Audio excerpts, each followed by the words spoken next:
Bonjour Michel Aglietta. Bonjour. Vous venez de publier avec Guo Bai et Camille Maker un livre sur la course à la suprématie monétaire mondiale, donc un nouveau livre où vous posez la question, notamment entre autres, du cadre institutionnel pour un système monétaire international. Alors nous vivons toujours actuellement sous l'égide d'une devise clé depuis la Seconde Guerre mondiale, depuis les accords de Bretton Woods, qui est le dollar. Depuis 1973, nous sommes passés au système d'échange flottant avec les accords de la Jamaïque en 1976, qui a légitimé en quelque sorte le décrochage du dollar de l'or. Et nous sommes aujourd'hui encore dans une situation avec ce pouvoir hégémonique du dollar.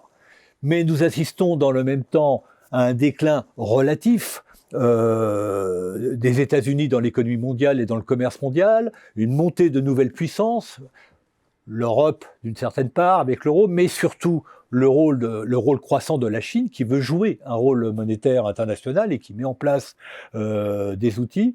Donc cette montée de la Chine et de l'Asie, ce qui pose le problème de l'acceptation mondiale du pouvoir hégémonique du dollar.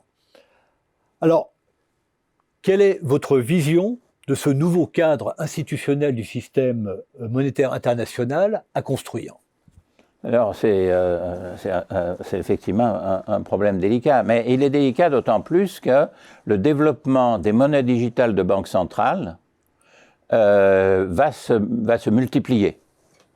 C'est pas la Chine a été la première, mais l'Europe a décidé dès le 14 juillet 2021 de préparer une monnaie digitale, un e-euro en quelque sorte, une monnaie digitale de banque centrale européenne, pour unifier complètement le système monétaire européen et pour intégrer les pays européens les uns vis-à-vis des autres.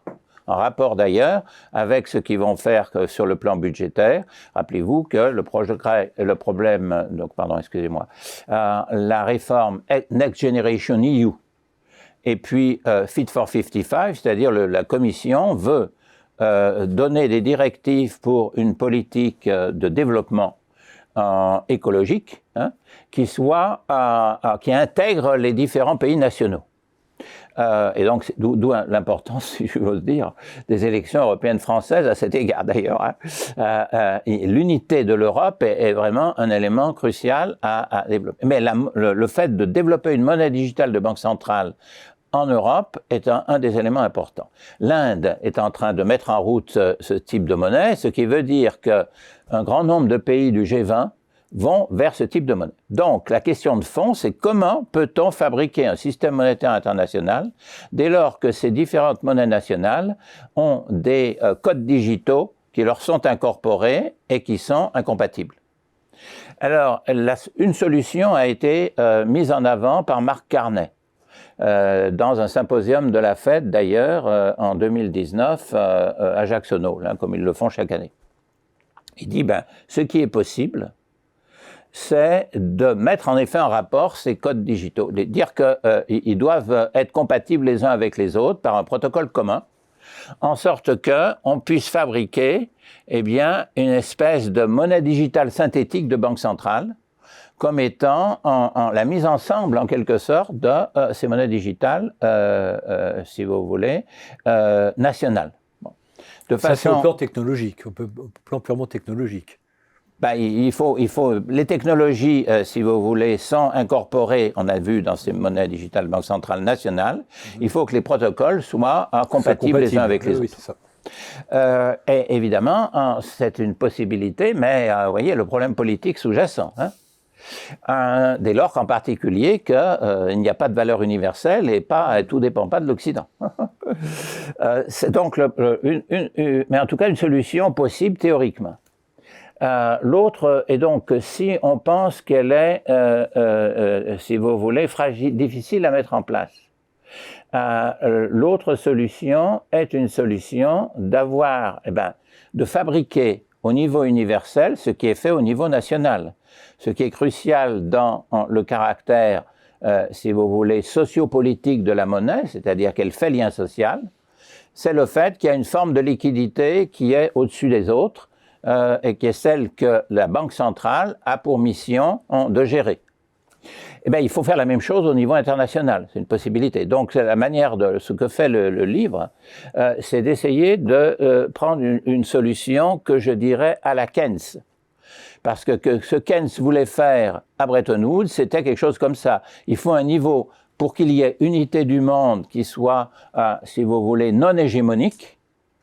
Il faut qu'il y ait, eh bien, un système qui soit en quelque sorte compatible et égaux en termes qualitatifs. Et donc, ce que est proposé dans le livre, dans la transformation du système monétaire international, qui est le dernier chapitre, c'est de dire, eh bien, on a les moyens de fabriquer cette liquidité aujourd'hui. Pourquoi? Parce qu'on a créé, pour ça d'ailleurs, à l'époque. N'oublions pas qu'après la crise de la livre sterling en 1967, le système monétaire international se décomposait littéralement. Hein.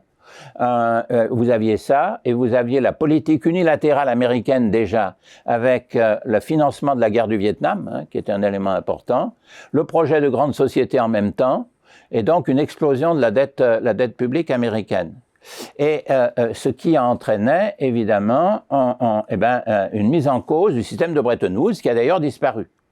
Le système de Bretton Woods, qui était quand même un système ancré dollar-or, dont le rôle était quand même de faire force de rappel en quelque sorte par rapport à l'expansion du dollar. En 1976, aux accords de la Jamaïque, il disparaît complètement et on a un système dollar pur.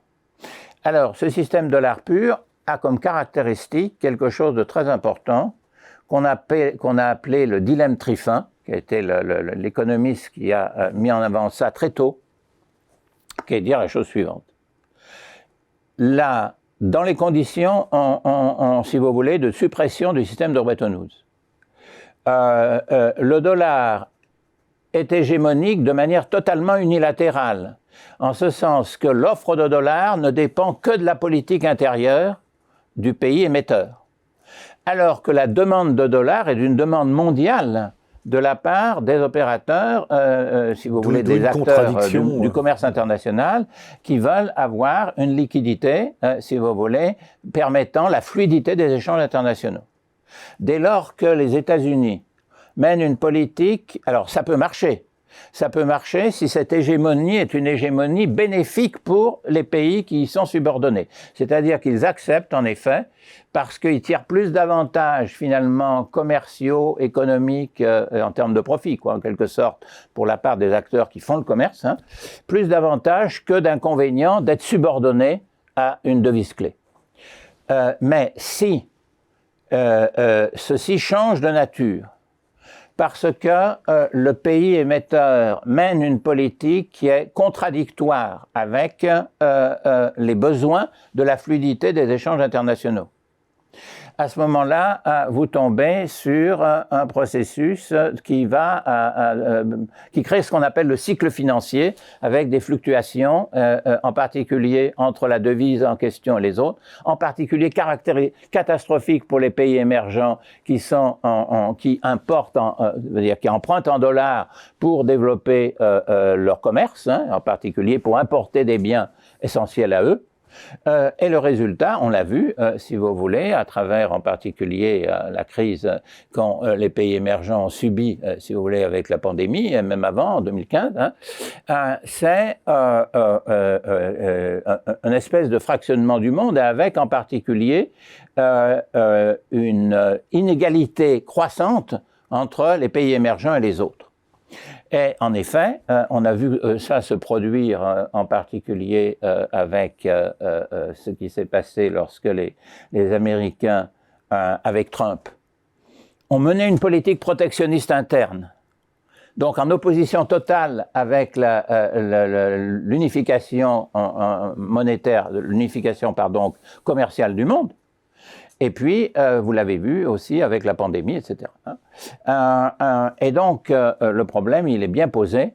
La devise clé est aujourd'hui mise en cause. Alors, elle est mise en cause, on le voit, par un ensemble, Aishen Green, qui est le grand spécialiste des questions internationales, met en évidence que, d'une part, la Chine, évidemment, développe sa monnaie, donc vous avez une réduction de la part du dollar dans les réserves internationales, mais tout un ensemble de pays cherchent à se diversifier. L'Inde notamment, et plein d'autres pays de différentes natures cherchent à fabriquer ces monnaies digitales pour se diversifier par rapport au dollar.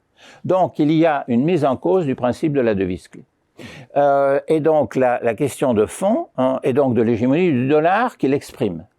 D'où le problème essentiel de fabriquer un système multilatéral de coopération institutionnalisée de l'ensemble des monnaies digitales de banque centrale. Si on pense que la logique que McCartney propose est très difficile à faire, il faut passer à un niveau supérieur plutôt que de tenter d'unifier des monnaies nationales.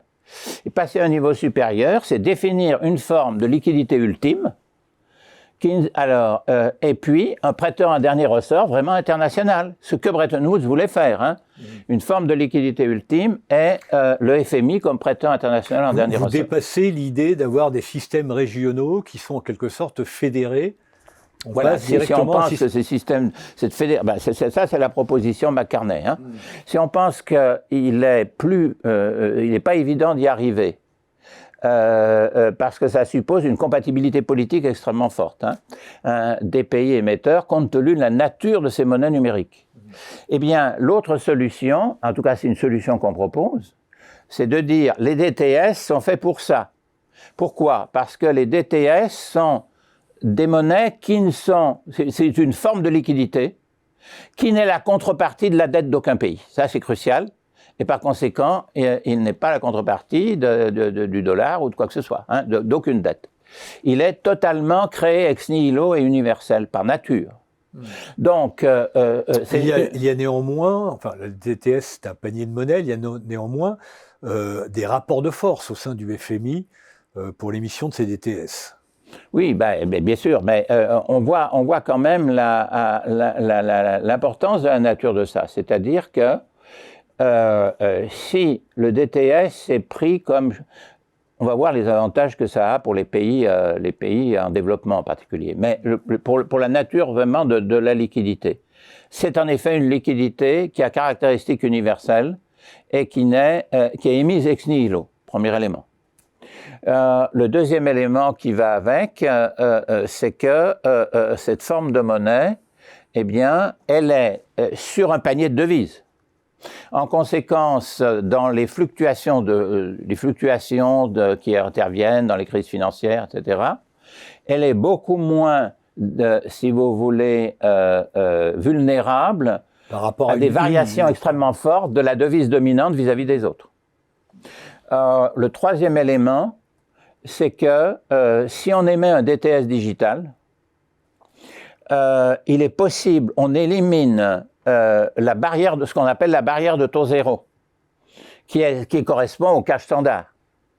Le cash digital permet d'éliminer la barrière de taux zéro puisqu'il est, si vous voulez, il a la possibilité d'introduire des taux d'intérêt négatifs transitoirement dans des phases de baisse de conjoncture, dans des phases de récession. Ce qui veut dire qu'il serait possible de mener une politique monétaire mondiale à partir de la liberté que le taux d'intérêt puisse varier d'une manière contracyclique par rapport à l'économie mondiale dans son ensemble. Donc c'est quand même de gros avantages, si vous voulez, possibles. Donc il me semble que la promotion du DTS, avec notamment cette avance, alors là c'est le premier élément. Donc pour le faire dans la décennie, ce qui doit se passer, c'est faire avancer le DTS comme liquidité à travers des décisions évidemment qui sont des décisions prises par le Fonds monétaire sous si vous voulez l'assentiment politique, donc du G20 en fait, fondamentalement, pour qu'il reste un système monétaire unifié, par l'intermédiaire donc cette forme de liquidité, et de développer progressivement. Au départ, il n'est pas digital, mais le point intéressant, c'est qu'il peut aider les pays émergents, ceux qui ont qui n'ont pas besoin de DTS en fait. Les pays développés en ont la majorité. Il faut pouvoir arriver à les transférer aux pays émergents par l'intermédiaire d'un fonds dans lequel elle serait mise. Ceux qui ont trop de DTS les vendent, hein, et pour une autre monnaie, le dollar ou une autre monnaie. Hein, ils les vendent et ils les mettent. Et il y a un fonds qui est constitué. Ce fonds prête aux banques publiques de développement, dont le rôle est en effet de financer les évolutions de l'écologie nécessaires, hein, liées au changement climatique, etc. Ces banques publiques de développement sont faites pour ça. En ayant un fonds qui permet d'acheter les obligations des banques publiques de développement, elles leur permettent de jouer leur rôle de financement de l'économie mondiale dans le sens, si vous voulez, essentiellement de l'écologie. Donc ça, c'est quelque chose d'important. Mais donc, l'autre élément essentiel, c'est ça, c'est favoriser les pays en développement qui n'ont d'autres formes de monnaie que du DTS. Donc, en les mettant le DTS à disposition. Et le dernier élément, donc c'est ça, c'est la réalisation d'un système, disons, dans lequel, c'est pour ça que je mets ça en avant, hein, je veux dire, que permettrait le DTS digital. Mais vous voyez, ce qu'il faut arriver, c'est pour ça que je dis qu'il faut une décennie pour faire ça, hein, c'est de supprimer les quotas à ce moment-là. Le DTS est émis, comme est émis une monnaie nationale, oui, en fonction des besoins de la macroéconomie, hein, arriver à la disparition des quotas. Et effectivement, on aurait un système monétaire avec des échelons, hein, nationaux et l'échelon multilatéral. Le FMI, à ce moment-là, a un rôle qui devient très important, mais qui est normalement celui qu'il doit jouer. C'est-à-dire, non seulement il est le prêteur international en dernier ressort, il l'est dès qu'il y a le DTS, de toutes les manières, mais si on a un DTS digital et qu'on supprime les quotas, eh bien, vous avez un système monétaire qui, comme le voulait Keynes, si vous voulez, a un niveau supérieur, supranational, oui, qui est exactement l'intégration des monnaies nationales, mais numérisées. Ok. Michel Aglietta, je vous remercie. Je rappelle le titre de votre livre, coécrit avec Guaoubaye et Camille Macaire, La course à la suprématie monétaire mondiale. Merci encore, Michel Aglietta.